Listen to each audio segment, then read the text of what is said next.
Matindi ito. Tanim ebidensya. Yan daw ang ginagawa ng dating Pangulong Duterte. Kahit daw nung ito ay nasa Davao pa. Yan ang paniniwala at tahasang sinabi ng bagong Malacanang Palace official sa katauhan ni Undersecretary Claire Castro na siya hong magtatanggol at sasagot sa lahat ng mga batikos ng mga Duterte. At ngayon ay nagsisimula na at titindi pa ito. Pakinggan po ninyo yung interview sa kanya ng media dito sa isyong ito. Well, anyway, alam naman natin kung ano ang unang pronouncement ng ating Pangulo. Tungkol sa impeachment. Of course, hanggat wala pa yung mga impeachment complaints, hanggat maaari ay wag na sanang matuloy. But since nandyan na, at hindi naman niya hawak, of course, ang Kongreso, dahil meron tayong separation of powers, hindi siya makikialam, hindi siya kikilos kung ito man ay matuloy o hindi matuloy. So, kung ang sinasabi lamang nila ay para ma-impeach si VP Sara, well, kanilang opinion yon. Ito talaga naman ay nakikita natin kung saan sila gumagawi. At ito ay sa lahat ng kanilang mga rallies, makikita natin ang paninira nila sa pamahalaan at sa Pangulo. So, alam na natin kung saan ang punta nila. Gusto nila ulit makuha ang power, ang authority, ang posisyon. Yes. Ang una kong sinabi dyan noon ay anong ebidensya? Paano mapapatunayan? Katulad na sinabi ko, hindi tayo pwedeng maniwala sa mga pang-iintriga lamang na walang ebidensya. At ito naman, siguro naman ay natatandaan ninyo, nung panahon ni dating Pangulong Duterte, inamin niya, fiscal pa lang siya, expert na siya sa pag-intriga at pagplanta ng ebidensya. Siguro naman napatunayan na natin yan sa panahon ni Senator Leila de Lima. So ano pa ba ang ating i-expect sa dating Pangulong Duterte? Gumawa ng intriga, magplanta ng ebidensya. Yun po. Salamat po. Hindi Just a clarification. At hindi. Kita nyo? Magtanim ng ebidensya, mang-intriga. Yan daw ang dating Pangulong Duterte. Grabe. Nako, ewan ko, di ba si Duterte napaka-tindi rin magsalita niyan. Ewan ko kung paano sasagot ang Duterte dito. Actually, hindi lang ho yung mga aliporos ni Duterte ang pinatatamaan dito. At hindi lang patama, direktang magsalita si Atty. Castro, Undersecretary. Isipin mo, lahat pala ng mga pinagsasasabi ng dating Pangulo nang siya ay Pangulo pa, alam ni Atty. Castro. At ngayon na siya yung nagtatanggol at nagsasalita in behalf of the President, Malacanang Palace, ayan na, iniisa-isa ng balikan.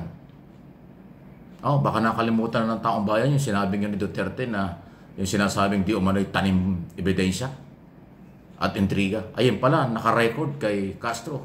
Just imagine, hindi nagawa ng mga dating Presidential Communication Office, hindi nagawa ng dating PCO official, ng halos 2 taon kalahating mahigit kung paano ipagtanggol si Pangulong Marcos. Ngayon, paghugot ng Pangulo kay Atty. Castro, ayan na. Unang araw pa lang. Talagang yumayanig na ang mga reaksyon at balita. At lahat nakapokus sa mga Duterte.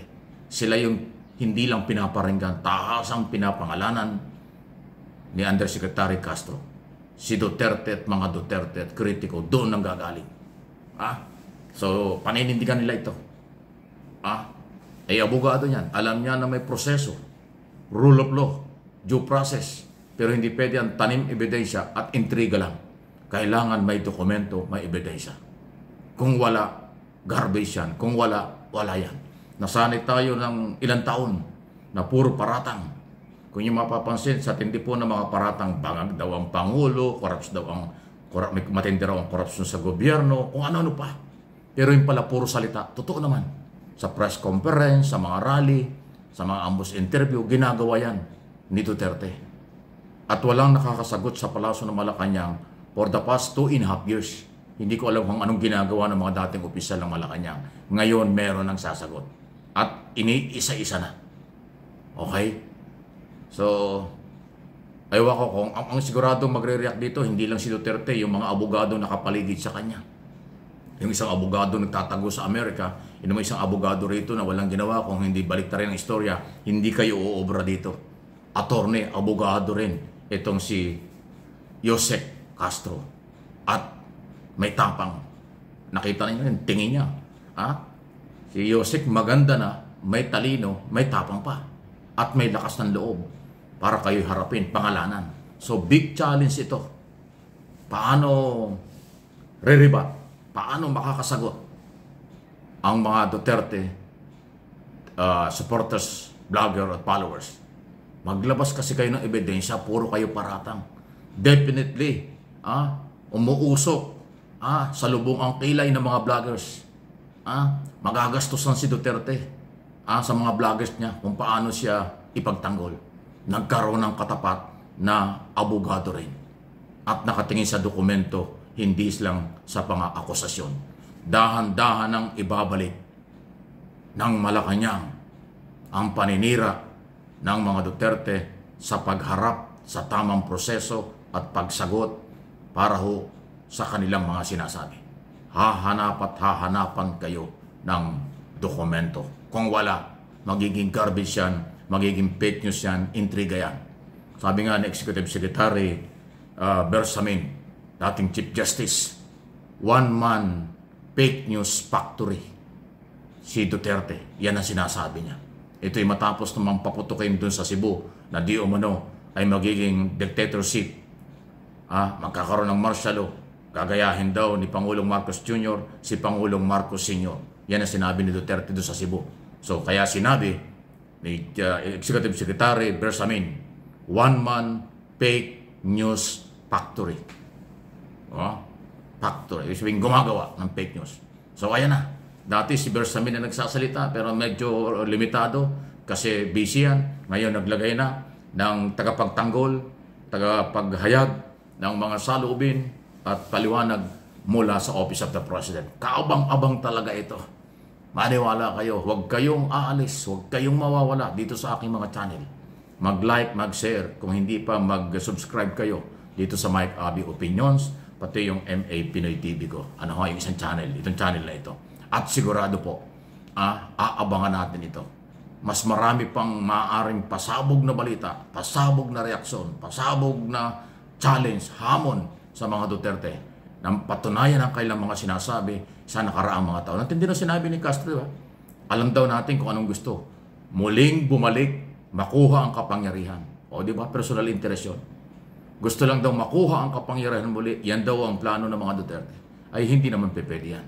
Kasi under Philippine law at authority ng Pangulo siya ang presidente, si Pangulong Marcos hanggang 2028, June 30. Ganon po, katagal pa. Ganon ang sitwasyon. So, talagang marami tayong aabangan. Huwag kayong aalis. Painit ng painit ito.